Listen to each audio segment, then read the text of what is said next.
Chapter 19, in which a notable plan is discussed and determined on. It was a chill, damp, windy night when the Jew, buttoning his greatcoat tight round his shriveled body and pulling the collar up over his ears so as completely to obscure the lower part of his face, emerged from his den. He paused on the step as the door was locked and chained behind him, and having listened while the boys made all secure, and until their retreating footsteps were no longer audible, slunk down the street as quickly as he could. The house to which Oliver had been conveyed was in the neighbourhood of White-Capel. The Jew stopped for an instant at the corner of the street, and glancing suspiciously round, crossed the road and struck off in the direction of the Spitalfields. The mud lay thick upon the stones, and a black mist hung over the streets. The rain fell sluggishly down, and everything felt cold and clammy to the touch.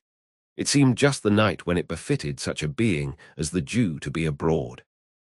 As he glided stealthily along, creeping beneath the shelter of the walls and doorways, the hideous old man seemed like some loathsome reptile, engendered in the slime and darkness through which he moved. Crawling forth by night in search of some rich offal for a meal, he kept on his course through many winding and narrow ways until he reached Bethnal Green. Then, turning suddenly off to the left, he soon became involved in a maze of the mean and dirty streets which abound in that close and densely populated quarter. The Jew was evidently too familiar with the ground he traversed to be at all bewildered, either by the darkness of the night or the intricacies of the way. He hurried through several alleys and streets, and at length turned into one, lighted only by a single lamp at the farther end. At the door of a house in this street he knocked. Having exchanged a few muttered words with the person who opened it, he walked upstairs. A dog growled as he touched the handle of a room door, and a man's voice demanded who was there. "Only me, Bill, only me, my dear," said the Jew, looking in. "Bring in your body, then," said Sikes. "Lie down, you stupid brute. Don't you know the devil when he's got a greatcoat on?" Apparently, the dog had been somewhat deceived by Mr. Fadgen's outer garment, for as the Jew unbuttoned it and threw it over the back of a chair, he retired to the corner from which he had risen, wagging his tail as he went to show that he was as well satisfied as it was in his nature to be. "Well," said Sikes. "Well, my dear," replied the Jew. "Ah, Nancy." The latter recognition was uttered with just enough of embarrassment to imply a doubt of its reception, for Mr. Fadgen and his young friend had not met since she had interfered in behalf of Oliver. All doubts upon the subject, if he had any, were speedily removed by the young lady's behaviour. She took her feet off the fender, pushed back her chair, and bade Fadgen draw up his without saying more about it, for it was a cold night, and no mistake. "It is cold, Nancy dear," said the Jew, as he warmed his skinny hands over the fire.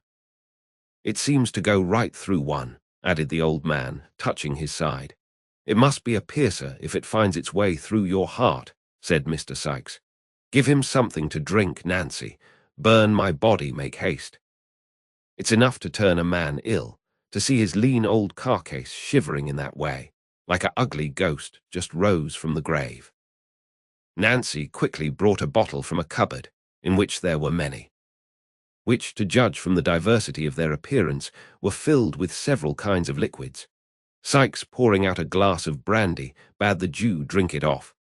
"Quite enough, quite, thank I, Bill," replied the Jew, putting down the glass after just setting his lips to it.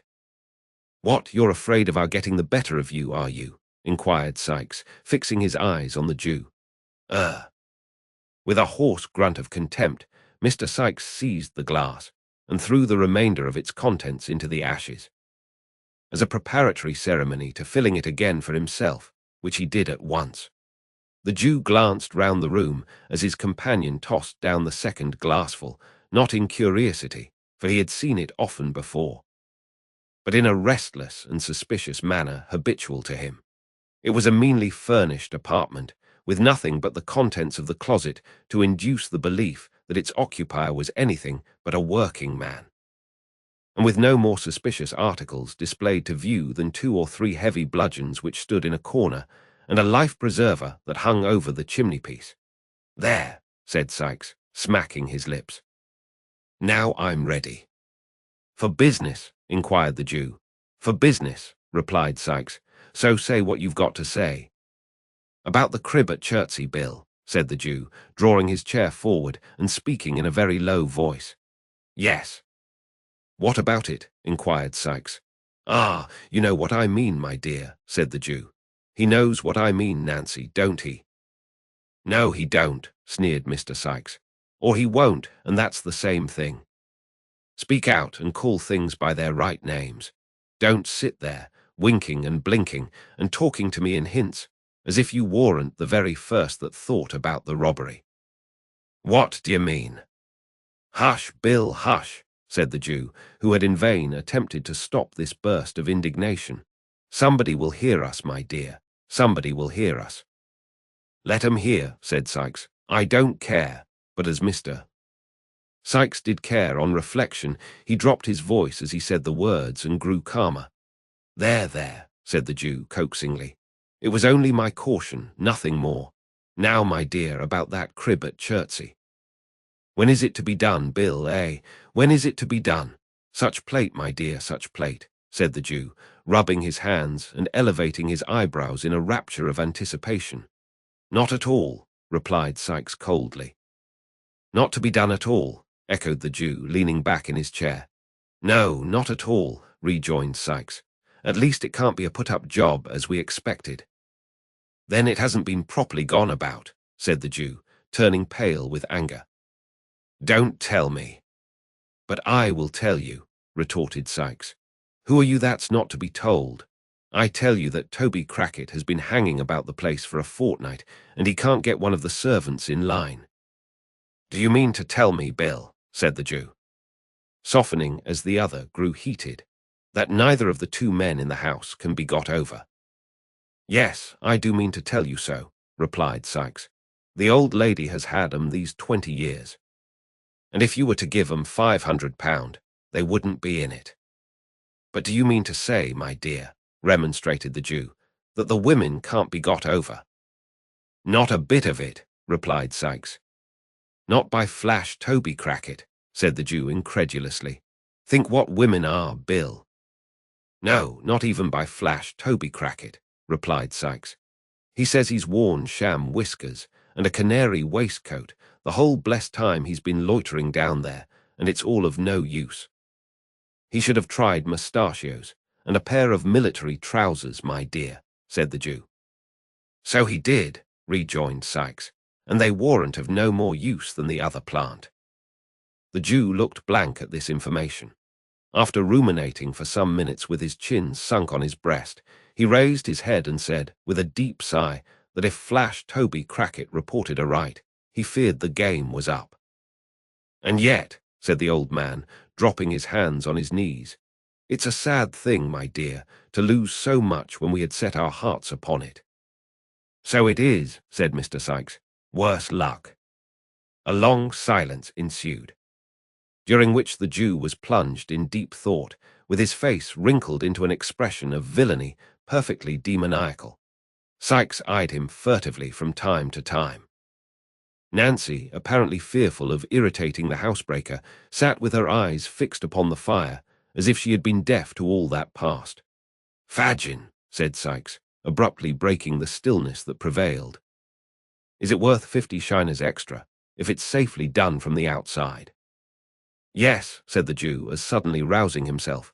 Is it a bargain? Inquired Sykes. Yes, my dear, yes, rejoined the Jew, his eyes glistening and every muscle in his face working with the excitement that the inquiry had awakened.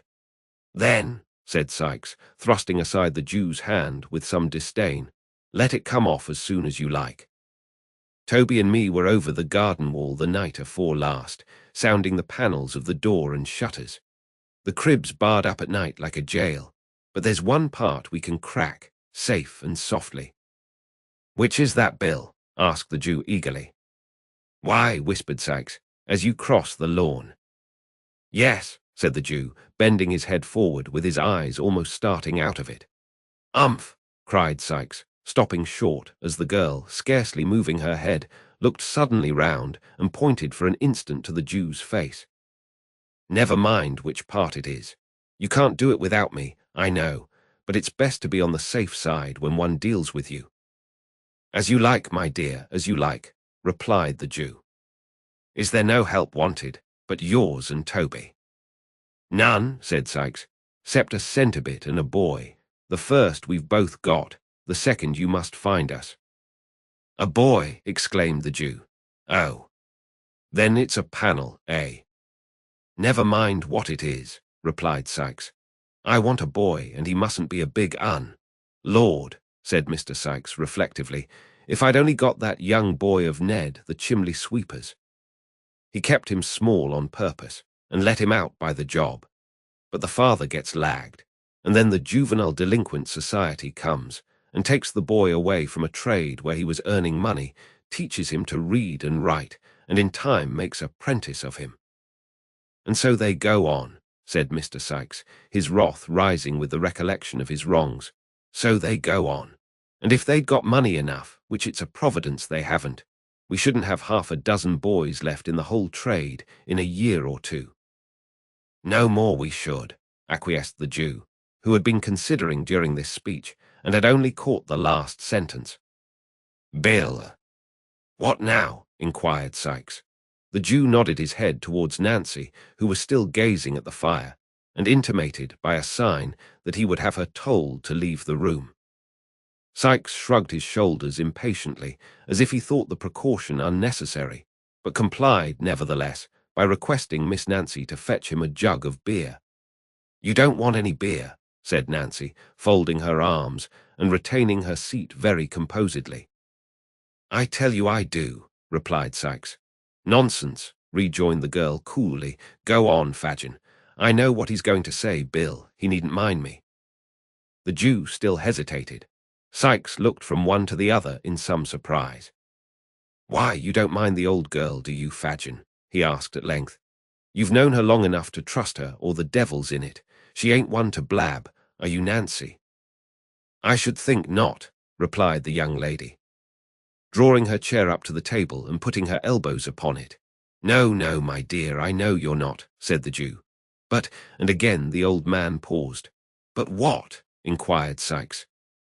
"I didn't know whether she mightn't perhaps be out of sorts, you know, my dear, as she was the other night," replied the Jew. At this confession, Miss Nancy burst into a loud laugh, and swallowing a glass of brandy, shook her head with an air of defiance, and burst into sundry exclamations of "keep the game a-going," "never say die," and the like. These seemed to have the effect of reassuring both gentlemen, for the Jew nodded his head with a satisfied air and resumed his seat, as did Mr. Sikes likewise. "Now, Fagin," said Nancy with a laugh, "tell Bill at once about Oliver." "Ha, you're a clever one, my dear."